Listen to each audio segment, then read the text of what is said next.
Hi there, Hawk Robinson and John Wilker. This is a RPG Talk Show. Audio sounds good. Uh-oh, we got a speaker live. So we're moving into our new studio here, and we're still getting everything dialed in, and it sounds like I got somebody unplugged a headphone from one of the laptops. How dare they? So we gotta get that taken care of.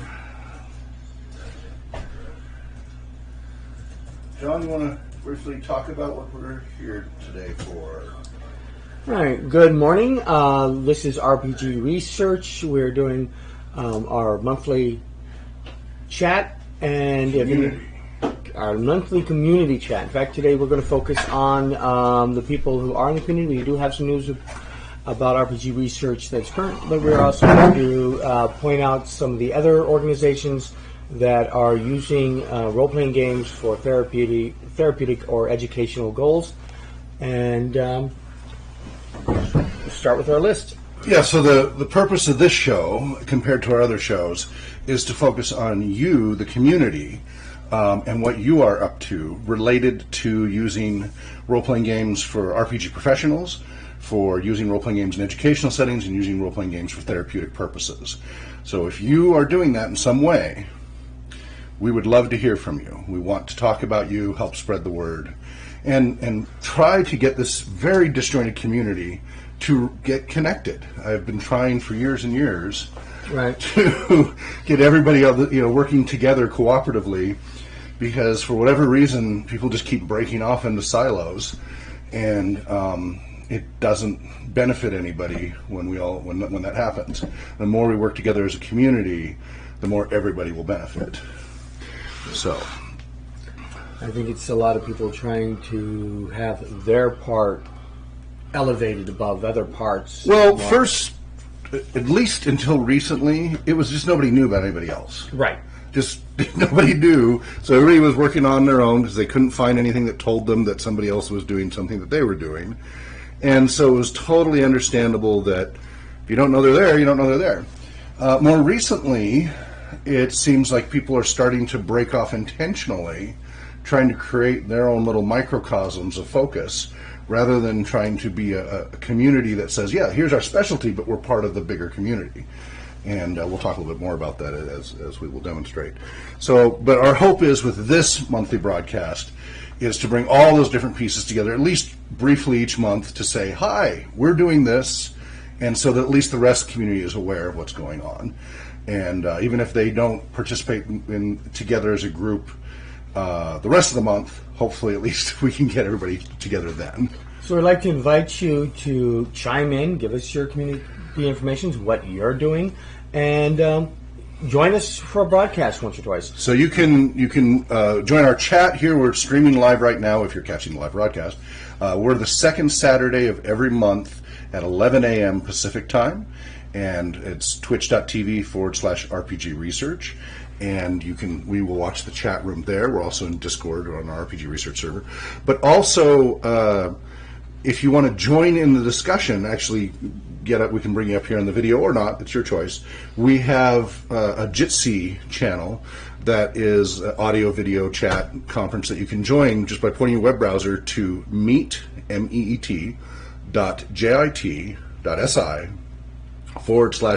Research.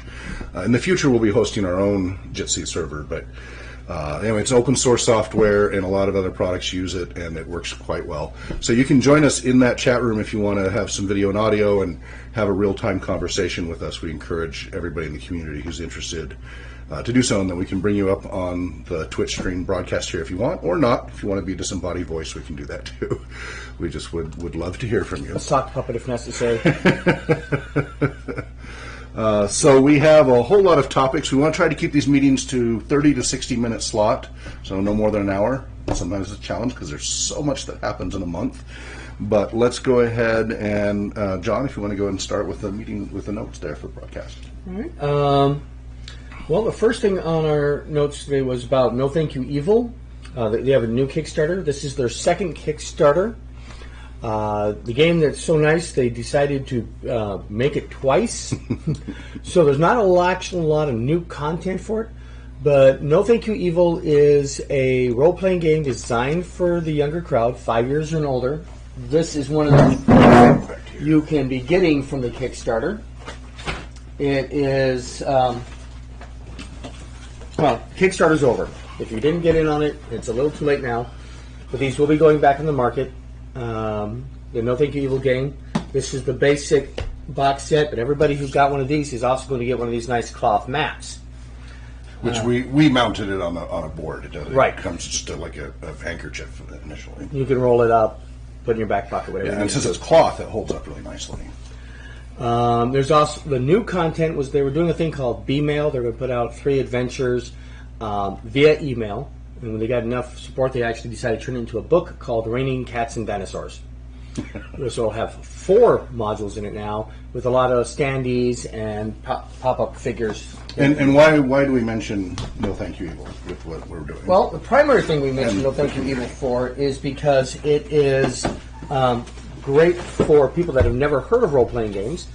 As an introduction, we use it for our younger audiences, but the older people do like it as well.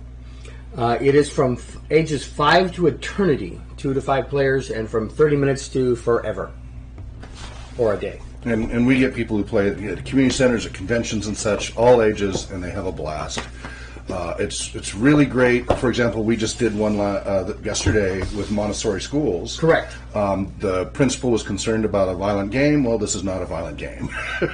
So it was a good, safe intro, and it lets them use very open creativity. You see that you go into the closet or under the bed. These are all the different entry points into the imaginary world. Behind the bookshelf. Yes. So if you're interested in working with kids of all ages, but especially even younger, like 5 years old and so, there's several different products like this out there that are targeting youth. There's 3 or 4, I think, that I'm aware of. I think this is the most developed, although there's one other that I've got on the wish list that I want to check out as well. Right. And by the way, we do welcome. We're a nonprofit 501c3. We welcome donations if you want us to check out your products. We're always checking them out to evaluate them for use in educational and therapeutic settings and with different populations. And if you'd like our very honest, kind but honest feedback, for example, the DOTS project sent us their dice Right. for us to evaluate their Braille dice and such, and others do things like that, and we're always happy to do that. So you can get a good feedback. We play test it, we run it through with our volunteers and give some feedback. But this is really great. I mean, I've watched multiple kids who come in very shy and nervous just completely open up because this is familiar and friendly and safe and a lot of fun for them. It's a great intro. And even for adults who've never role-played before, it's a fun intro. One of the features it has is the theme of No Thank You Evil is the kids can, at any time during the game, say, No Thank You Evil, and the topic, if it's getting too scary for them or too confusing for them, it's No Thank You Evil, and then we veer off. So example, if it's ghosts, and the kid says, I can't handle ghosts, I'm scared of ghosts, and you say, No Thank You Evil, you go, okay, well, they were just balloons. And you've got a nice, safe way to navigate those issues. Yeah. So, and all these links we will put, if you go to rpgresearch.com and go to, our blog, you'll see the link for the reminder for this month's show, and I will add these links after the show's over to that blog posting for this month. And then, so all the links we mentioned will be available there. If you do show up in the chat room, we can always post links there. And actually, we can share videos real time and things like that, too. So, okay, so that's No Thank You Evil. We're very excited about that. What would you like to cover next? Do you want to talk about the different opportunities popping up next, or some of the other community stuff first? Well, let's go ahead and talk about what we have going on for ourselves. Okay. We'll try to keep that to a minimum. Again, we want to focus on everybody else more, but we do have some things that involve the community, and so it would be great to have you participate. We're looking for more volunteers. Specifically, we need more dungeon masters. Just Spark Central alone, we need to have 6 tables of play happening at a time. We also are looking Different game systems, a whole variety. We'll look at the game first to make sure it's acceptable, but in general, we're pretty open to which games are being played. Right now, we're doing Star Wars, No Thank You Evil, Dungeons & Dragons 5th Edition, and Adventures in Middle-earth. And Tor. I did Tor once, too. Oh, over there? Okay, the One Ring role-playing game. And I'm looking at running Doctor Who or something like that shortly. So very open, as long as it's appropriate. It meets our criteria. So there are job postings for 10 Game Master volunteer positions in Indeed.com, or you can go to rpgresearch.com and go to the blog, and you'll find the postings there. That's Indeedjobs.com/RPG-RPG. RPG research. Yeah, okay. Oh, yeah, we do have that dedicatedly. Correct. Yeah. Okay. RPG-research / yeah. But the easiest way is go to the website, click on blog, and you'll see it there. Or our Twitter feed, Facebook feed, Google Plus feed, all of those. We have the link. We're specifically looking for somebody with sign language.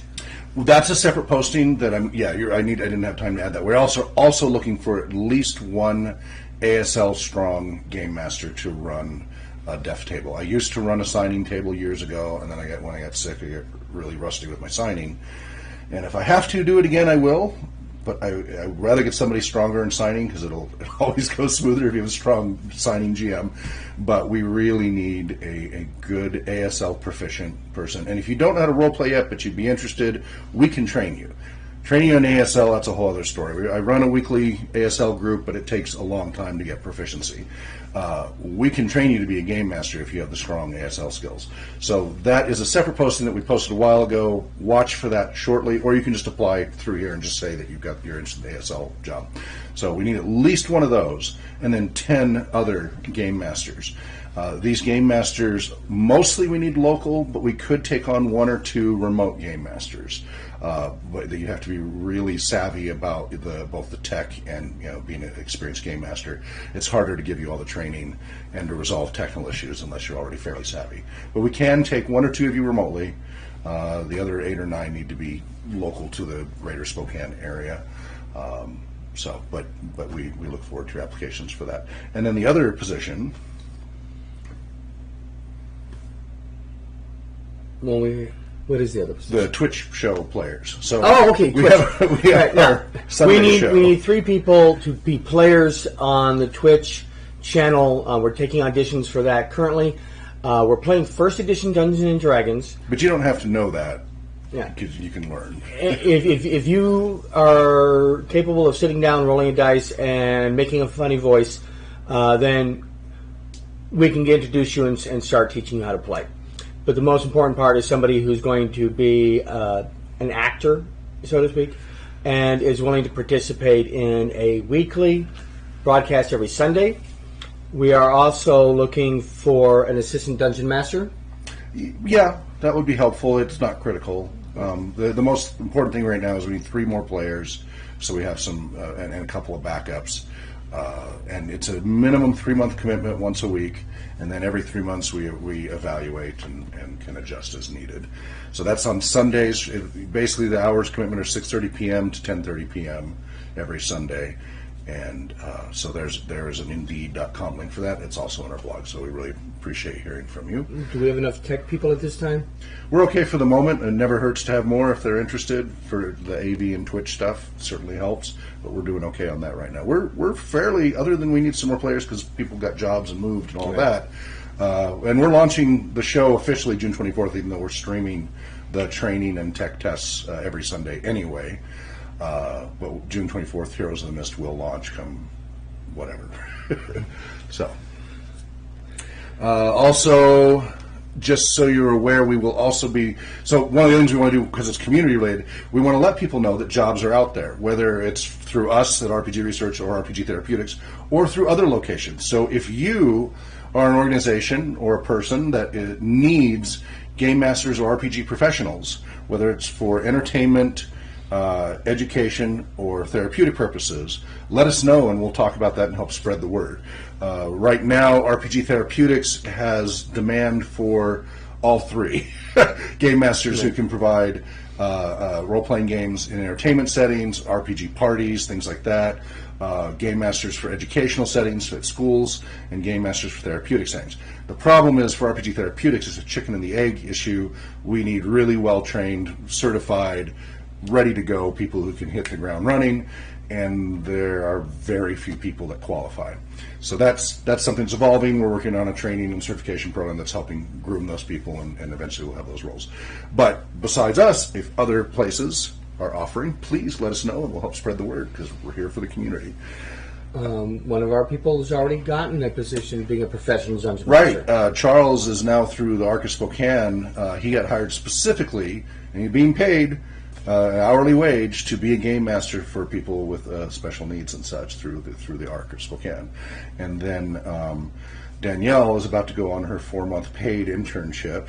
Right. And over on the west side of the state, and a big part of what she's been doing is having to create games and stuff as a recreational therapist and such. So, very exciting stuff brewing. Okay. Professional Game Masters Society, and their Sure. the Professional Game Masters Society is a Google Plus Hangout group that talks about the aspects of being a paid dungeon master and all of its aspects, whether you're doing entertainment, which is the number one thing that most people talk about when you look at professional things. But they also posted a recent article. Is this the Engadget one? Right. Okay. Build morale by slaying monsters after work. Tech companies are turning to tabletop games for team building. Now, actually, I'm surprised this is news.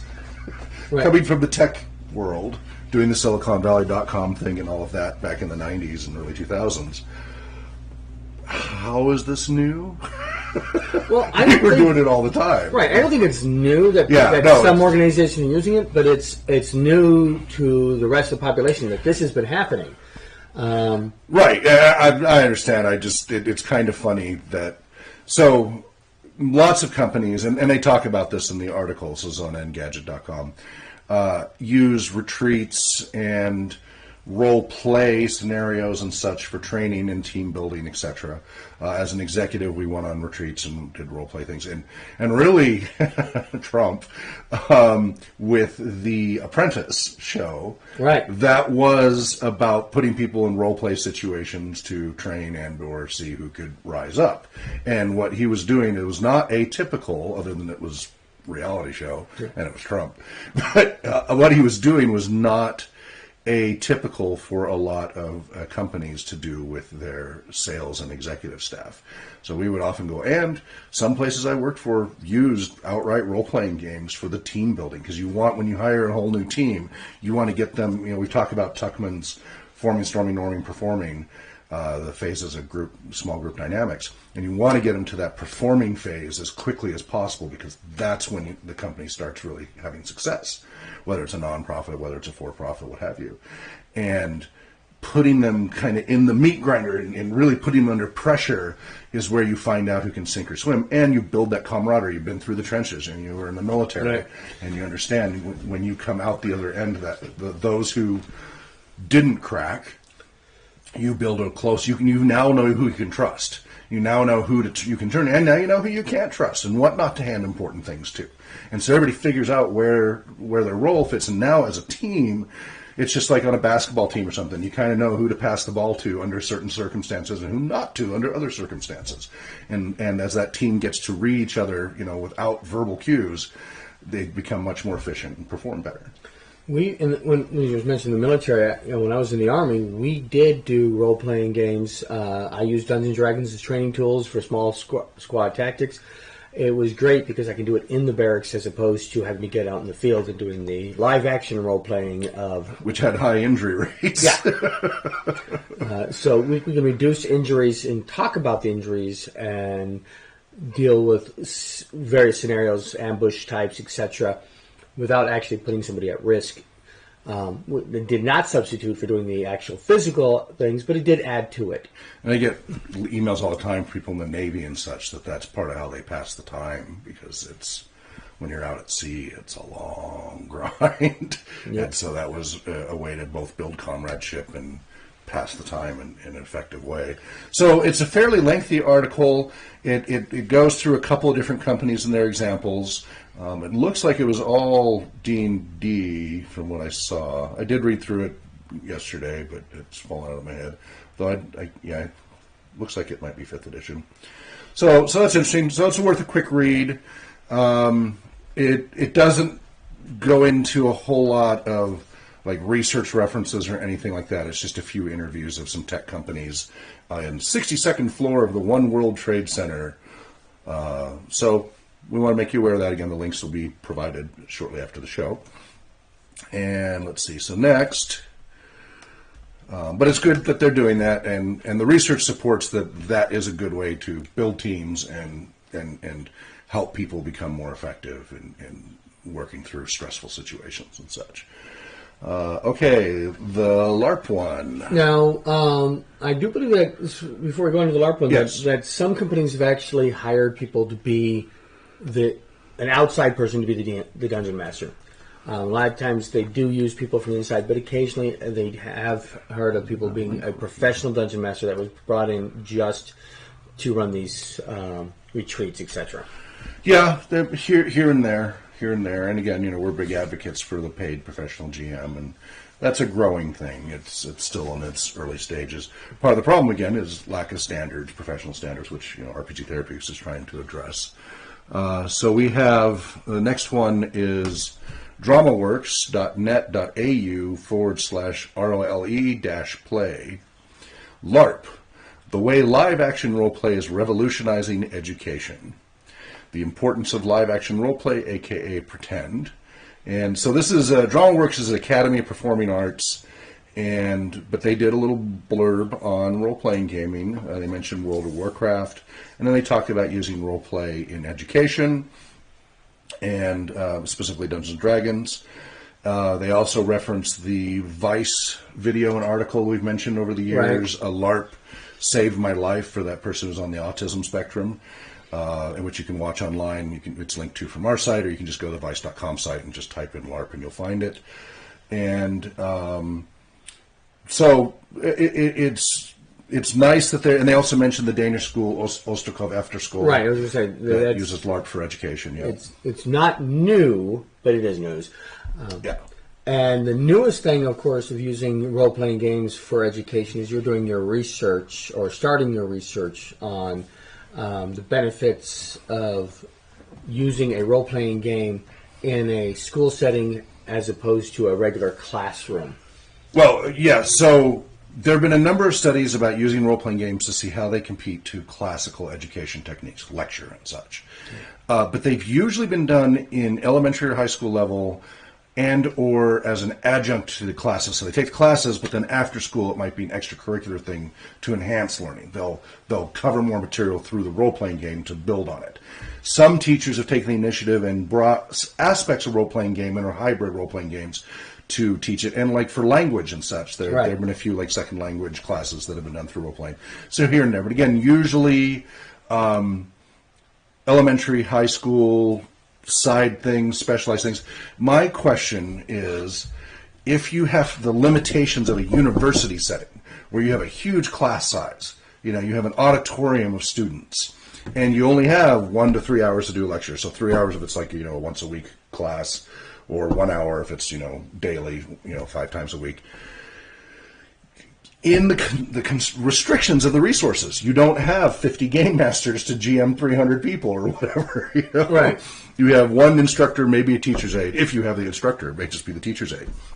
So what is a realistic way that role-playing games could be incorporated into the academic setting, not as an adjunct, not as a peripheral thing, as an enhancement, but as part of the core teaching approach? And so I picked East Asian history topic because it's obscure enough that most people wouldn't know. And this is just an early pilot program. I want to do a much more controlled, better study, but you work with what you have for resources at the time. So basically, people are randomly assigned either the classroom lecture or the classroom role-playing game lecture, if you will.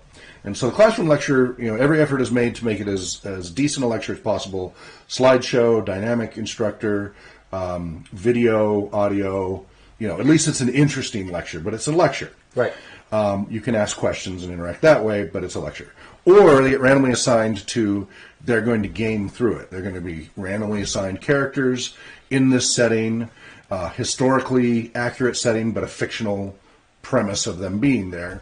And they will interact with the characters, and they will learn the names, dates, places of events, and key scenes, role-playing through it, interactive Q&A and such, and see how that's. Now, research does support that if you can do that for a prolonged period over weeks and months, role-playing gaming will win out every time over the classic rote lecture. Right. Both short-term memory, better, deeper understanding, and long-term memory. The role-playing will win out over time. But what if you only have one or a few sessions? So we're going to first, and where's the threshold? When does role-playing gaming, because my hypothesis is 1 3-hour session of role-playing is not going to be able to compete with 1 3-hour session of lecture. Right. So at the end of the 3 hours, you take a test, so your short-term memory and understanding, then come back a week or so later and retest again, and then see who does better. My hypothesis is that the lecture will actually do better in that short a situation, because the complexity of role-playing gaming, especially if they haven't role-played before, it's going to be that much harder for them to take in all of that. But I don't know. Then what happens if they get 2 sessions, 2 on 2? So 2 in the lecture, 2 in the role-play, and keep doing that until we start to see where the threshold is. How many sessions does it take? How many licks does it take to get to the center of a Tootsie Roll? Right. Where role-playing games clearly... Now, I could be wrong. It may show up in the first session. I don't think so, but it could be. One of my concerns is that with a role-playing game, because there is more autonomy for the players, they could go the wrong door and not get the information. So it has to be designed in a way, it has to be pretty railroady. And that's how I have it designed. It's pretty railroady. You are put in this situation. Now you act out the scene. It's going to be social scenes that you're put there, is how I'm doing it. So you're suddenly there in front of the daimyo and all of this. Dialogue's happening. You are asked questions, or your character will die, or this person gets hauled off and boiled in oil, or whatever. So it's snapshots. It's not a fluid campaign, but it's in a full role-playing with a character sheet, all of that. Right. So again, with only one session, we don't have time to do all of that. So it is railroady. But I've seen that with enough sessions, that works just fine. But I don't know what the threshold is. So that's the early pilot is, 3-hour test, 3-hour lecture, 3-hour role play, see what happens, see who scores better. Repeat that a number of times with a number of groups because you want to get a good end sample. And then see if anything statistically significant shows up. If it is, as I suspect, and lecture holds out, now repeat it with 2 sessions. Now repeat it with 3 and see where it crosses that threshold. Because then you can actually go to university and say, all right, we are on a quarter system. We have 10 weeks, either distributed 5 days a week or 3 1-hour, 1 3-hour session a week, whatever it is. I would like to teach through this medium my students, this subject, because here's the immersion. By the end of 10 weeks, which I suspect at the end of 10 weeks, the role-playing gamers are going to win out. Yes. Handily. And of course, it also varies from topic to topic. Obviously, a history one has a great advantage over, say, straight math. Well, but people have done it with math. People have had some, but again, in elementary settings, I don't see how you could do really complex calculus effectively in a large group setting with math in a university setting with complex math. Right. You can do parts of it. Again, you can enhance it and let's do a little role-playing game for this difficult concept. But you couldn't teach the whole course effectively. Well, I see you in math in the college setting where you can, if you want to emphasize application. Yeah, right, sure, right. Yeah. As opposed to just rote theory and formula. So that's where that's at, and that's in the early stages, but very excited about that progressing. And you see this popping up here and there. And again, the research has been pretty strong.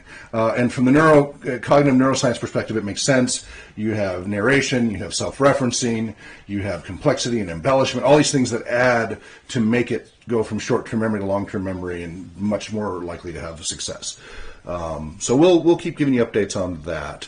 But anyway, so here's the DramaWorks thing. And again, we can talk more about my projects related to this in our other shows.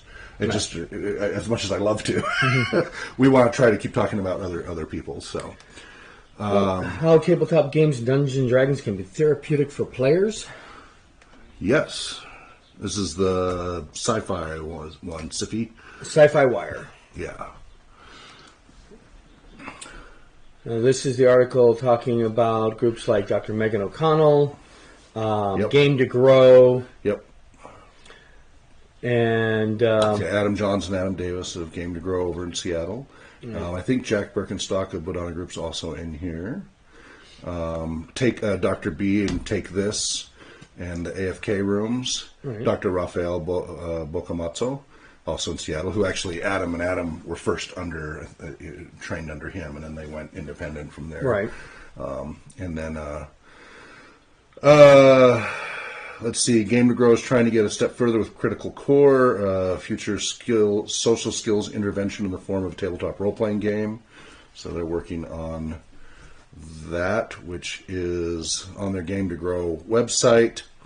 So Critical Core is a social skills intervention in the form of a tabletop role-playing game developed under the guidance of therapists and child psychiatrists and using the practices developed by Game to Grow's founders Adam Davis and Adam Johns. The game invites children to enter a shared world of fantasy, consequence, and social problem solving.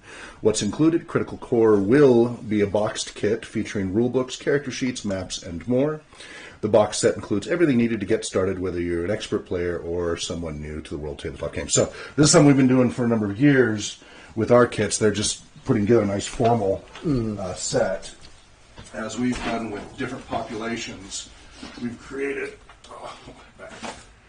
these ready-to-go kits that have, the rules, everything you need, dice, miniatures, pencils. The top one's a LARP. What have you. Yeah, LARP, tabletop, we cover all of those. So, but you can see these are all homemade.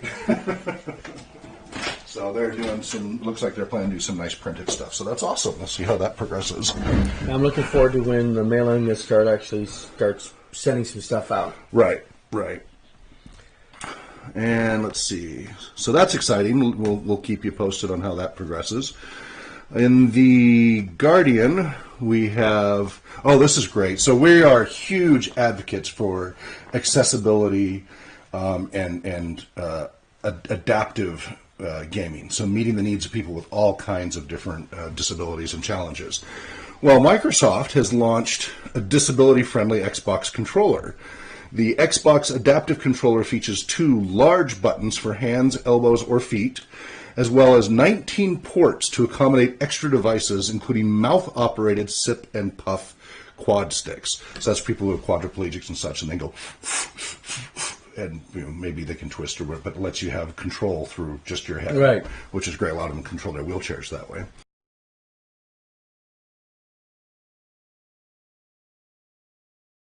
Intended to support a wide range of needs and disabilities and making video games more accessible. Retail for only $100 US. Be sold worldwide via Microsoft Digital Store. So I'm looking forward to that. I don't have an Xbox. We always try to keep on top of all of the role-playing game formats. So I do have PS4. I've got the Wii. I don't have Xbox. I'm not a big Microsoft fan. I'm going to have to get an Xbox because of this controller, just so that we have the opportunities for everybody. For the PS3 and 4, there are third parties have made a number of big oversized, and they're on the website, big oversized controllers with big mashable buttons and such. But this sounds pretty well thought out, and I'd really love for us to test it. And so at some point I'll have to get it. I'll have to get an Xbox specifically for it. Part of the reason I like to get it is the mandatory paid monthly accounts and such.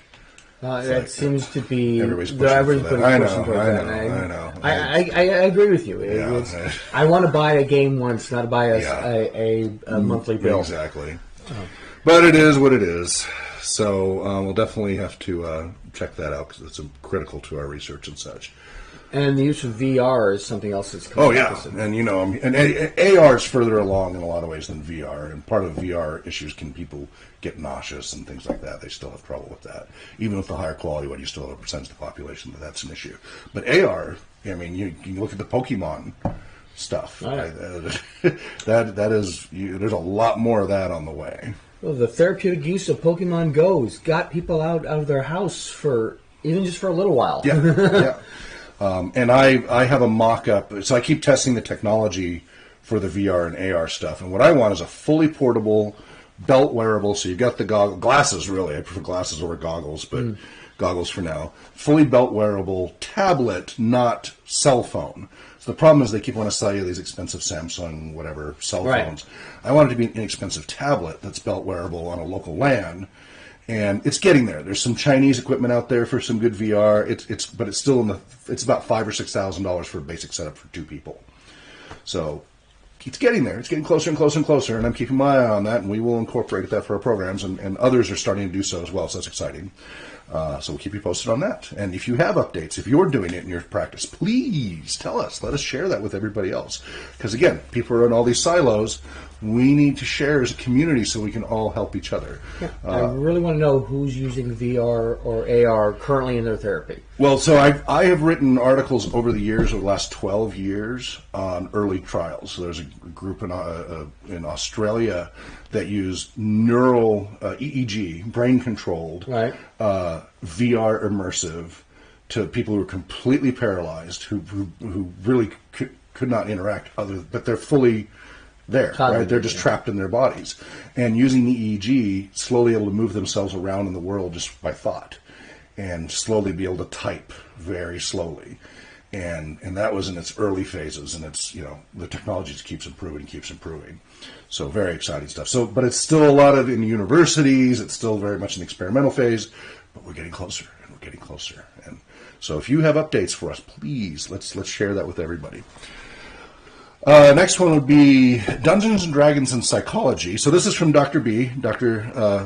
Rafael Bocamozzo over in Seattle. He has put together a workshop that's going to be happening this October 13th, 2018, 9 a.m. to 4 p.m. And it's in Seattle at the Antioch University, Seattle. It's a long URL. We'll put it on the website, but it's through antioch.edu. So it's Dungeons, Dragons, and Psychology. Applied Theory of Tabletop Role-Playing Games in Mental Health. And the event is for licensed mental health professionals, as well as mental health students and trainees. Face-to-face CE credit, 5.5 face-to-face CE credit hours will be available for this event, although tickets are not yet available for purchase. They don't have a price nailed down yet. Join them for creative and experimental exploration of role-playing games and psychological interventions. Dr. Rafael Bocamozzo, Seattle-based mental health practitioner and clinical director of the Take This Project, will guide participants through the dynamic, theory-based opportunities for integrating RPGs in clinical work, including how to utilize game mechanics and quests to support social and interpersonal skills, self-efficiency, and other therapeutic goals. This 6-hour education event will include an overview of RPGs and integration in psychological theory, a live demonstration of applications for mental health professionals using the popular RPG Dungeons & Dragons, and a participant panel debrief to allow game participants and observers to share their experiences and perceptions following the demonstration. Rafael Bocamozzo, PsyD, is a Seattle area mental health practitioner and clinical director of Take This Project, a national mental health nonprofit which seeks to inform the gamer community about mental health issues, to provide education about mental disorders and mental illness prevention, and to reduce the stigma of mental illness at large. Most known for their pioneering AFK rooms at video game conventions worldwide, Dr. B is also the lead facilitator for Dungeons & Dragons social skills programs with the Seattle-based Aspiring Youth Social Skills Program. In his spare time, Dr. B fancies himself a home chef and plays more Dungeons & Dragons and video games than he probably wants to admit. So definitely check that out. Again, we'll have the links added to our blog posting, rpgresearch.com, in the blog section. And again, Dr. B or anybody else, if you have additional updates and stuff you want to share, please let us know and we will help spread the word. One of the things you had on our list was Game Chef 2006 First Course. What is that about? It is. Is that supposed to be on the list? There it is. Yep. Okay. Get out of the way, pop-ups. So this is from the PGMS, the Professional Game Masters. It's his little blog posting. It's his first. So it's Elthos RPG, and it's VB Weird. It's the guy who is the founder of the Professional Game Masters Society, right? And He's got reports, and I thought it was a blog posting, although the link... It looks like a product of some sort. Well, he's got... Yeah, remember, he's been putting together this suite that is a game master management software, because he's a software developer. That's what he does is full-time, and then he's got this on the side. And it's meant to help you manage your game sessions and do mapping and all of this. So we'll have a link to that. I thought he had I guess it was just the blog posting. I thought he had a video or audio clip somewhere. I'll dig that up. But so shout out to him. He's always, we're all, we at least have been communicating well with him. He's in our Discord, and we share articles with each other all the time. And so we just want to make sure he mentioned that. And again, the link will be on the blog to his blog.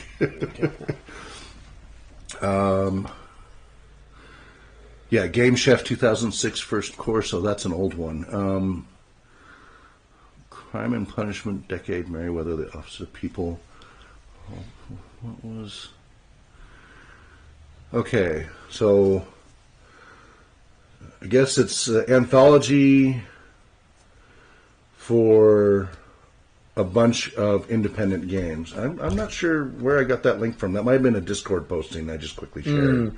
So it's an anthology of a whole bunch of games. Looks like about 30 role-playing games.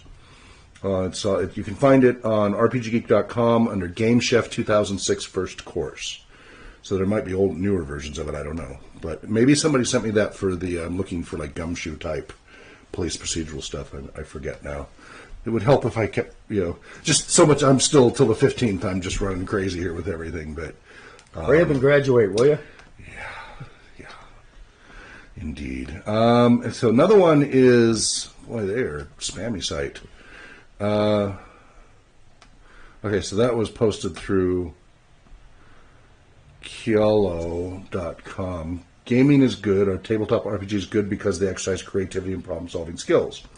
And so somebody put up whatever Kiolo is. Oh, it's votes for perspectives. So they got pros and cons. And he might be, if it came from him, he might have to tell us more about that. But it looks like they vote pros and cons.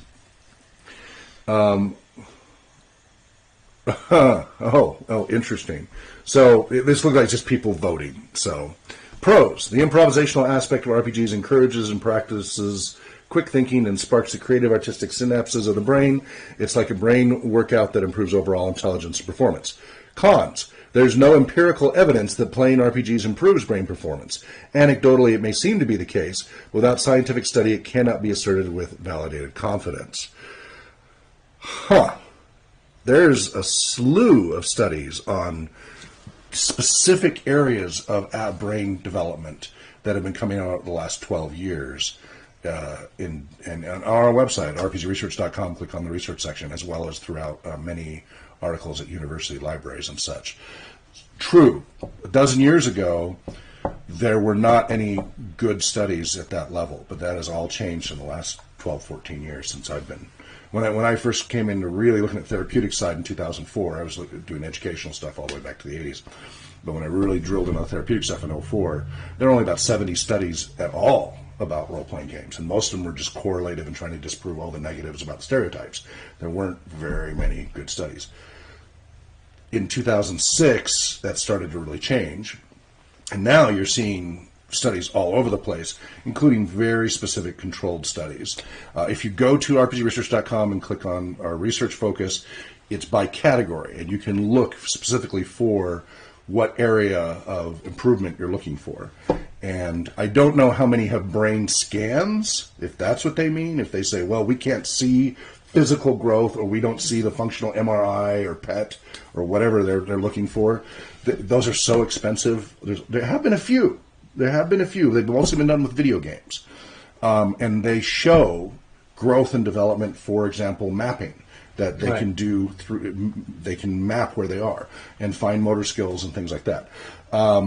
Also for different parts of the brain involved with self-control, different parts of the brain to do with visualization. So no, there are now, 12 years ago that was not the case, but now there are some fairly decent, and we need to repeat these things, empirical studies showing actual growth and development in it, and that's like at the really neuroscience heavy level. And then there's all of the controlled studies that they don't do any brain imaging, but they baseline test, they bring in random assortment, they have different blinds, two second and third level blinds, and then people come out the other end and they test them again and look for change and try to assess causality.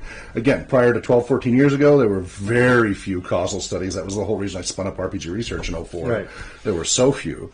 Last dozen years, in addition to what we've done, lots of people have been spinning that up and getting better and better causality. And we've seen it with our studies. Not everything we can publish, but internally we see dramatic differences that are clearly causal. Some of them happen as quickly as 45 minutes. You can track the progression. It is externally visible to anybody observing the dramatic changes that happen with the participants. So I would have to completely disagree with that that there's no empirical. Speaking there's of improving research, empirical. Sure, yeah, that'd be a good time for that. Role-playing game studies, a transmedia approach. So this is awesome, and I'm not going to say but, I'm going to say and. Where did this come from? So I have been immersed in all of the research stuff and pulling up all the articles and everything. I did not hear a peep about this book until it was published. And this is a perfect example of how isolated all the communities are from each other. And I don't know what happened. I'm really perplexed what happened because I did not hear the slightest word about this. And it covers pretty much everything we cover. It doesn't go as deep as what our site has, but it's a really good first stab. And a number of these people I know. And to clarify what we're looking at here, this is Role-Playing Game Studies, Transmedia Foundations, edited by Sebastian Girding and I don't know who those are. I've never heard of them. This handbook collects for the first time, outside of our website, the state of research on role-playing games, RPGs, across disciplinaries, cultures, and media in single accessible volume.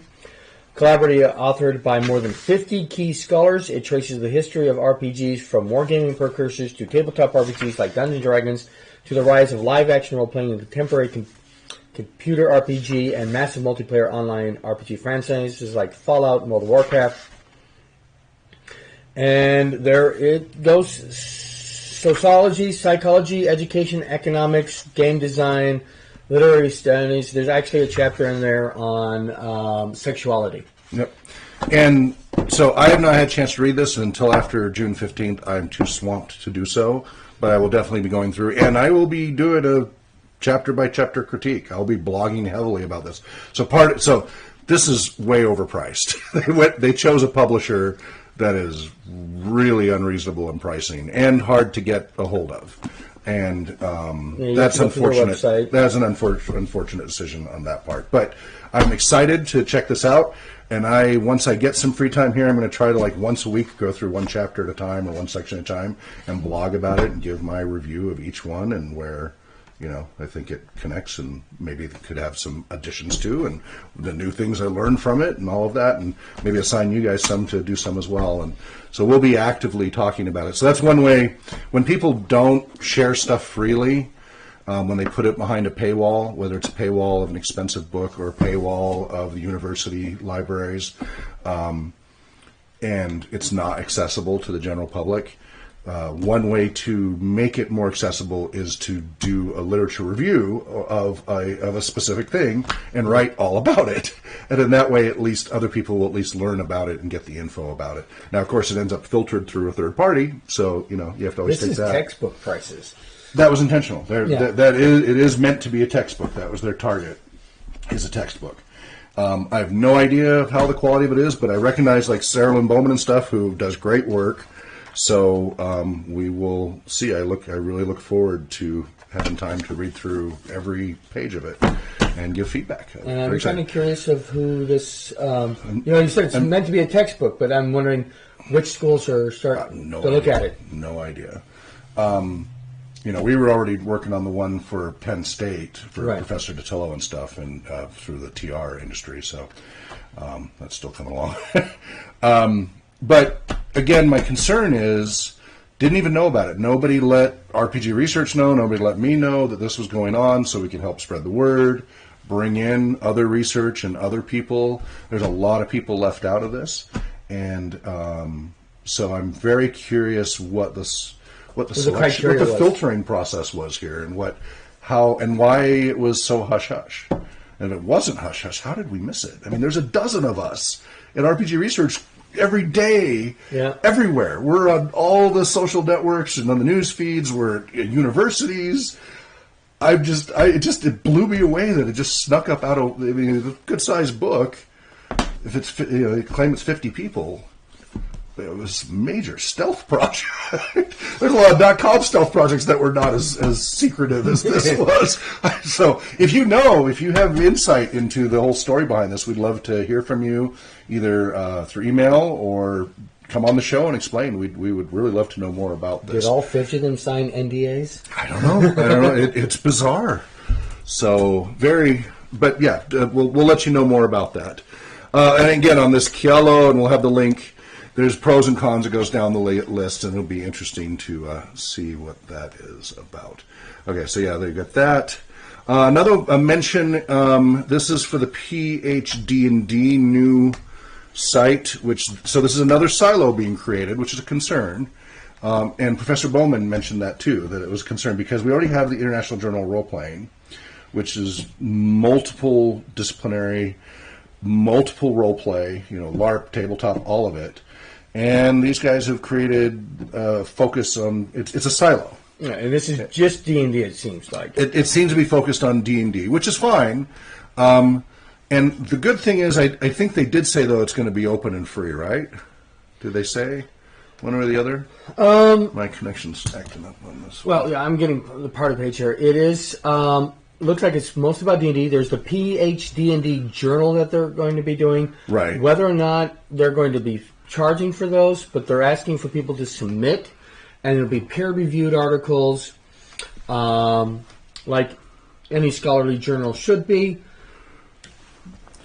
But this looks like more fracturing of the community, though, right, rather than merging. And again, that's a concern. So we would love to have anybody representative of this. Now, in the Facebook group, Role-Play Theory Study Group, Darren Coe posted a link to the Scholar Adventurer, and it's a little blog posting, or not a podcast posting. Editor Derek Pounds, produced by Bobcat News Network, and Darren Coe, a longtime player of D&D and psychologist, discusses the basics of role-playing games, what has been studied, and many of the questions we might ask as we move forward with the study of role-playing games. And this was just posted recently. And again, we'll have the link for it. And it's a podcast. We've got a lot of podcast postings to get out there over time. But we're going to try to set up a page that is a feed of everybody else's so that you can in one place find all these things, and then we will pick through those at each show, the highlights from those. So if you have an RSS feed on a section of your site, a podcast, articles that you would really like us to discuss at the next show, please let us know. Also, I'm setting up a dedicated sub-site, rpgtalkshow.com, specific to this show. Right. So that, because RPG Research is so massive, now I'm having to break into pieces, but still keep it all linked so that databases can still find each other, so that if you go to RPG Research and you type in the search box, you can find all the resources. But at least it's a central connection that way. But we are, I think do you have any more topics you want to cover before we wrap up? Just real fast, we got the two Motorkinds came out, new things that are coming out. Dragon Heist and Dungeon of the Mad Mage, which is Waterdeep, and then Under Mountain there. If you're not playing Dungeons & Dragons, you might not know about these things, but it's a real, from the start of your career to the end of your career. But one of the things that's bringing out is the luxury items of Dungeons & Dragons. The platinum boxes, right. They, D&D role-playing games to the core are pen, paper, and people at a table. But now we're getting to specialized tables, stuff, dice made out of mammoth bone, and wood character sheets that are laser engraved. And now they come out with, not only for Dungeons & Dragons, got the Platinum Box, which is a $500 accessory box. There is a $100 accessory box that comes with a radio show for Call of Cthulhu. Wow. Masks of Nyarlathotep, which will have a whole bunch of props and things like this. Now, those of you listening with the audio, I've had complaints the audio's been too quiet, so I went ahead and cranked it up, and we're seeing red all the time, which to me is making me freak out as an audiophile. But everybody keeps saying, no, the Twitch channels, you got to have it booming. So I cranked it up, but I'm seeing the audio there. It looks horrific to me. Is this the audio level you really need it at? Because I had it, let me drop it down here, so that we're only hitting yellow, which is more correct. You're not supposed to be pounding into the red. See, this is where it should be based on audio engineering normally. But there's a Twitch standard with video games being loud, and all the channels I listen to, I can't stand them because the audio's so distorted and bad. I can't even listen to them. Most of the Twitch channels, the audio's so terrible. They spend so much on the equipment, and then they over-modulate it, just crank it way too high. And then people tell me my channel's too quiet. And I'm like, am I the only one on Twitch that pays attention to the distortion? So I just dropped it down now where it's supposed to be more reasonable level. And now I'm going to go ahead and put it back up to where it's just pegging. It's not even all the way up, but it's hitting the red.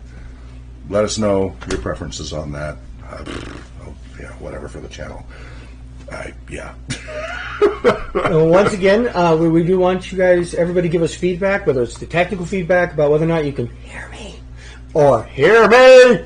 But just break your mics. And we're still getting the studio all set up. Here, I'm going to pan the camera. Go ahead. Or if you want us to talk about specific topics, you have a news article that's research, therapy, educational, or just professional game mastering that you want us to cover. If you're doing something in any of these fields and you want us to cover what you are involved in, please let us know so that we can let as many people as possible know, and everybody can get together again as a community. Working cooperatively together, like our games encourage. Because when you separate the party, everybody bad dies. Things happen. Things fizzle out and bad things happen. When you pool your resources, amazing things happen. But you got to work together cooperatively. So we want to talk about your podcast, like PhD the Adventurer, PhD ND the Adventurer, or Geeks Like Us, Psychology at the Table, which just did one on suicide. Yep. There's a lot, and we. So you can follow us, and you can contact us on Twitter at RPG Research, or on Google Plus RPG Research or RPG Research ER at gmail.com, or Facebook. I'm not a big fan of Facebook, but we're there. You'll find us under RPG Research, and of course our website rpgresearch.com. Google Plus. And if you're looking for the professional services, paid services, consulting, entertainment, education, therapy, that's RPG Therapeutics or rpgtherapy.com, and a whole bunch of related sites for the RPG network related to that. A lot of sites related to that. And as I said, we're going to start moving this talk show over to rpgtalkshow.com at some point. Nothing's going to happen until after the 15th because I'm too busy. But we welcome your input, and let us know. And we're hoping we will have guests on here in the future, trying to get people used to this format and the technology necessary to connect and try to get the community talking to each other and cooperating. So please let us know. We look forward to your emails and other forms of communication. And wherever you may be, oh, wait, we got somebody. Oh, wow. Oh, it's Packet Dragon. Oh, it's my wife. It sounds better lower, but it is on the lower side even though I have it full blast. Okay, well, right now it's cranked back up. I'm going to go and put it back down where I think it should be, which is where it's in the yellow, but is not hitting the red all the time, because before it was just constant red. So that right there, so I occasionally peak on red, but that right there, oh, still. Well, the other question is it the television or the tablet? Yeah, the device you're listening with. Because when I go and listen, I've listened with 3 different devices now. Mm-hmm. Headphones, without headphones, it all sounds fine to me. So, but we've had multiple people say it's too quiet compared to other Twitch channels. So I don't know. So keep giving us feedback, and we'll keep tweaking it till we find a happy medium somewhere. Obviously, you need somebody standing on our shoulders just doing the sign language, so Right. So turn the volume off. Second Saturday of every month, 11 a.m. to noon, right here on twitch.tv/RPG Research, live. You'll be able to join us through our Jitsi if you want to be in the conversation live. Or if you want the recorded version, it'll be on our YouTube channel later, youtube.com/RPG Research. And again, please communicate to us, and if you want to be a guest or you want to recommend some guests, get a hold of us. Wherever you may be well, Namarie, happy gaming, and dream well.